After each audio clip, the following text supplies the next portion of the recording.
लापता शायर अहमद फरहाद को आखिरकार उनके अहलिया, बेटे और भाई से मिलवा दिया गया।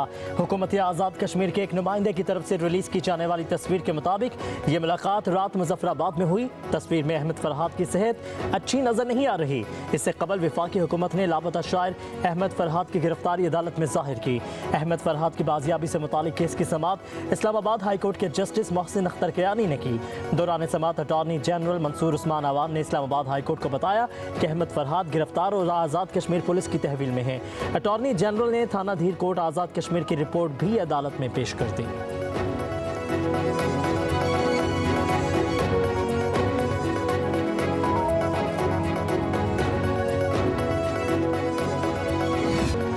सेशन कोर्ट इस्लामाबाद में पीटीआई वकला का खबर मानिका पर हमला। कमरा अदालत में बानी पीटीआई के लिए खबर मानिका की जानिब से नामुनासिब अल्फाज इस्तेमाल करने पर पीटीआई वकला बरहम हो गए।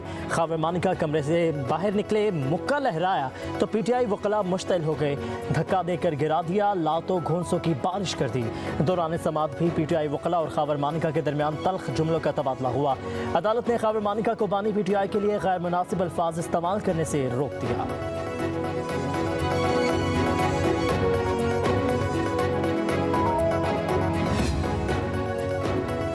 District and session court Islamabad के जज शाहरुख अर्जुमंद ने रजिस्ट्रार इस्लामाबाद हाई कोर्ट को खत लिख दिया।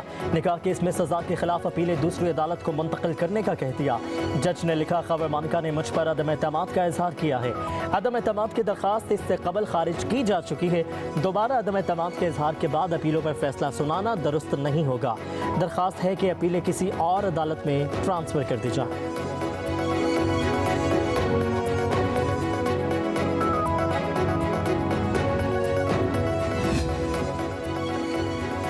आज जो कुछ इद्दत केस में हुआ, ये तमाशा सब ने देखा। जज पर फैसला न सुनाने के लिए दबाव डाला गया। कोशिश की जा रही है कि मुकदमात के फैसले ना हो। इद्दत केस गर्मियों की छुट्टियों के बाद लगाने की कोशिश की जा रही है। तर्जमान पीटीआई रऊफ हसन की न्यूज़ कॉन्फ्रेंस, कहा लगता है बानी पीटीआई को जेल में मजीद वक्त गुजारना पड़ेगा। तोशाखाना पर एक और मुकदमा बनाने की तैयारी भी की जा रही है।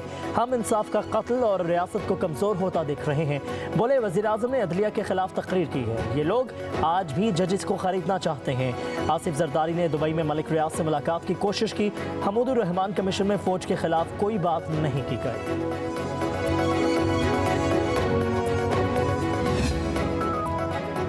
तहरीक इंसाफ के रहनुमा बैरिस्टर गौहर कहते हैं, निकाह केस का फैसला ना होने देना मुखालिफिन के प्लान का हिस्सा था।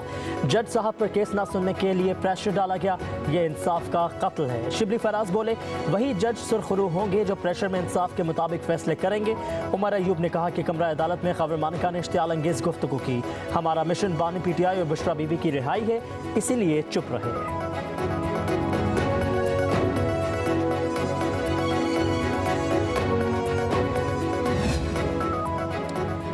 बानी पीटीआई की लड़ाई पाकिस्तान से है। उनका हदफ पाकिस्तान है। ये मुल्क पर थोपा जाने वाला शख्स है। इसके इरादे मुल्क के लिए अच्छे नहीं हैं। सिंध के सीनियर वजीर शर्जील इनाम मेमन की गुफ्तगू, कहा कि बानी पीटीआई इदारों और शहदा के खिलाफ साजिश कर रहे हैं। इन्हें पहले 1971 क्यों याद नहीं आया।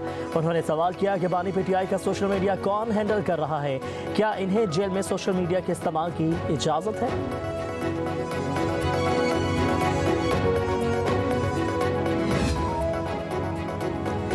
इस्लामाबाद हाई कोर्ट ने टेलीकॉम कंपनीज को फ़ोन कॉल रिकॉर्ड करने से रोक दिया। जस्टिस बाबर सत्तार ने कहा, अगर टेलीकॉम कंपनीज का आला गैर कानूनी सर्विलेंस के लिए इस्तेमाल हुआ तो उन पर उसकी जिम्मेदारी आयद होगी।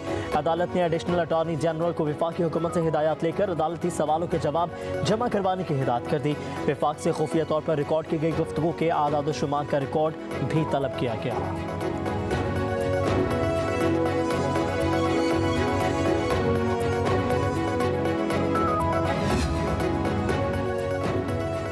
पीटीआई के निशान के अदालती फैसले पर तनकीद पर सुप्रीम कोर्ट ने ब्रिटिश हाई कमीशन को जवाब दे दिया। चीफ जस्टिस पाकिस्तान काजी फाइज ईसा के हुक्म पर खत रजिस्ट्रार सुप्रीम कोर्ट ने लिखा।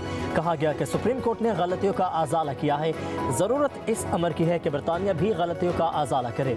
आम इंतखाबात इसलिए बर वक्त नहीं हो सके कि सदर और इलेक्शन कमीशन तारीख के ऐलान के इख्तियार पर मुत्तफिक नहीं थे।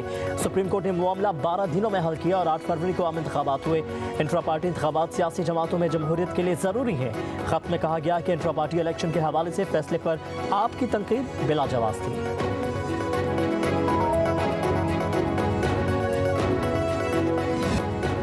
मुल्क भर में क़यामत खेज गर्मी। मोहनजोदाड़ो, लाड़काना, सक्खर और दादू में दर्जा हरारत 51 डिग्री तक पहुंच गया। नवाबशाह, सिवनी और तुर्बत में 50, बहावलपुर 49, मुल्तान, डीजी खान और डेरा इस्माइल खान में 48 डिग्री रिकॉर्ड। सरगोदा, साहिवाल और फैसलाबाद में 47 डिग्री। लाहौर और हैदराबाद में दर्जा हरारत 46 डिग्री सेंटीग्रेड रिकॉर्ड किया गया। पेशावर 41, इस्लामाबाद 40, मुजफ्फराबाद 36 और कोयटा में दर्जा हरारत 32 डिग्री को छू गया।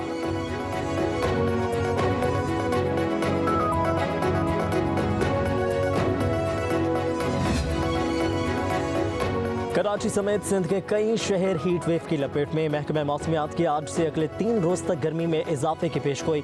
आइंदा चंद रोज में कराची का दर्जा हरारत 40 से 43 डिग्री तक पहुंच सकता है। शदीद गर्मी में लोड शेडिंग भी जारी है। मलीर के इलाके में कमरा इम्तिहान में 4 तलबा बेहोश हो गए।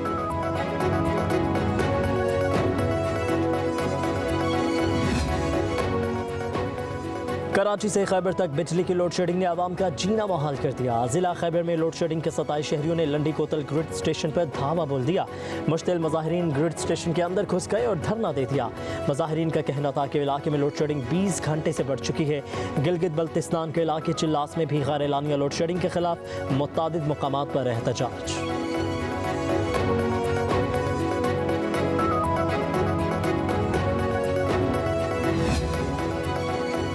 बजट में आवाम को ज्यादा से ज्यादा रिलीफ किस तरह दिया जाए, मुल्क की क़यादत ने सर जोड़ लिए। वज़ीर आज़म शहबाज शरीफ और सदर मुस्लिम लीग नून नवाज शरीफ की ज़ेर सदारत तवील मुशावरती इजलास। वफाकी वज़रा, वज़ीर आला पंजाब और मुख्तलिफ महकमों के सेक्रेटरी शरीक हुए। आइंदा माली साल के बजट के हवाले से तजावीज़ दी। सूबाई सतह पर भी रिलीफ के इक़दामात पर तबादला ख्याल।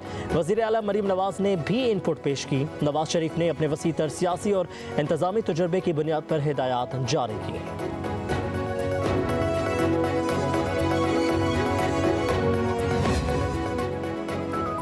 हुकूमत और अपोजिशन के दरमियान कायमा कमेटियों की तश्कील का फॉर्मूला तय पा गया। कौमी असम्बली में नून लीग को 12, PTI को 9 कायमा कमेटियाँ मिलेंगी। पीपल्स पार्टी को 7, MQM को 2, JUI, काफ लीग और BAP को 1-1 कायमा कमेटी दी जाएगी। कौमी असम्बली में खाली नशिस्तों की वजह से 3 कायमा कमेटियाँ खाली रहेंगी। हुकूमत चेयरमैन PAC सुन्नी इत्तेहाद को देने पर रज़ामंद।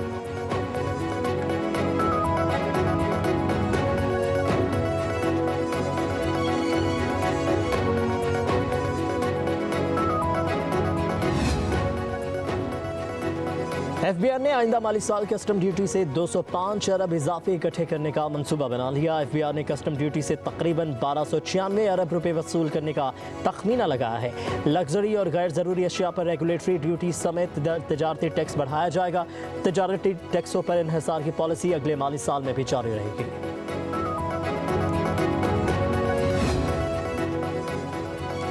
LPG की कीमत में 70 रुपये फ़ी किलो कमी हो गई। कीमत 250 रुपये से कम होकर 180 रुपये फ़ी किलो पर आ गई। Chairman LPG distributors Irfan Khokhar के मुताबिक दरामदशुदा LPG के 3 जहाज़ कराची पोर्ट पहुंचते ही OGDCL ने पैदावारी लागत कम कर दी। लोकल और इम्पोर्टर्स के दरमियान तसादम से LPG की कीमत में कमी हुई। ब्लैकमेलिंग में ओगरा और हुकूमती इदारे खामोश तमाशाई बने रहे। LPG का एक और जहाज़ 2-3 रोज़ में पाकिस्तान पहुँचते ही कीमत में मज़ीद कमी होगी।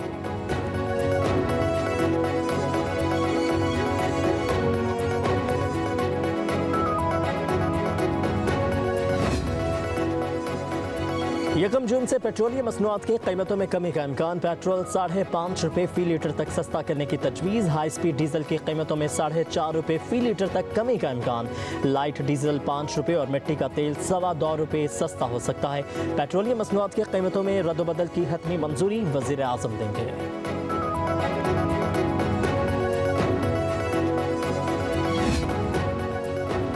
बुलेट प्रूफ गाड़ी की खरीद फरोख्त के लिए वजारत दाखिला का इजाज़तनामा लाजमी करार दे दिया गया। 30 करोड़ रुपए टैक्स देने वाली कंपनी और 3 करोड़ टैक्स देने वाला शख्स बुलेट प्रूफ गाड़ी खरीदने का अहल होगा।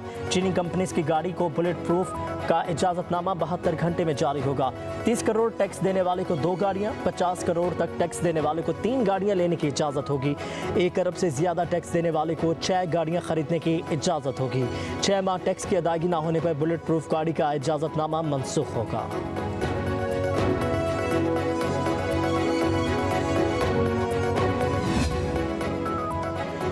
ईद उल अजहा 17 जून बरोज़ पीर को होने का इम्कान। क्लाइमेट डेटा प्रोसेसिंग सेंटर के मुताबिक ज़िलहज का चांद 7 जून बरोज़ जुम्मा नजर आने का कवी इम्कान है। चांद की पैदाइश 6 जून की शब 5:38 पर होगी। 7 जून को गरूब आफ्ताब 7:20 पर होगा। गरूब आफ्ताब के वक्त कराची में चांद की उम्र 26 घंटे 8 मिनट होगी। चांद नजर आने का दौरानिया 72 मिनट तक होगा।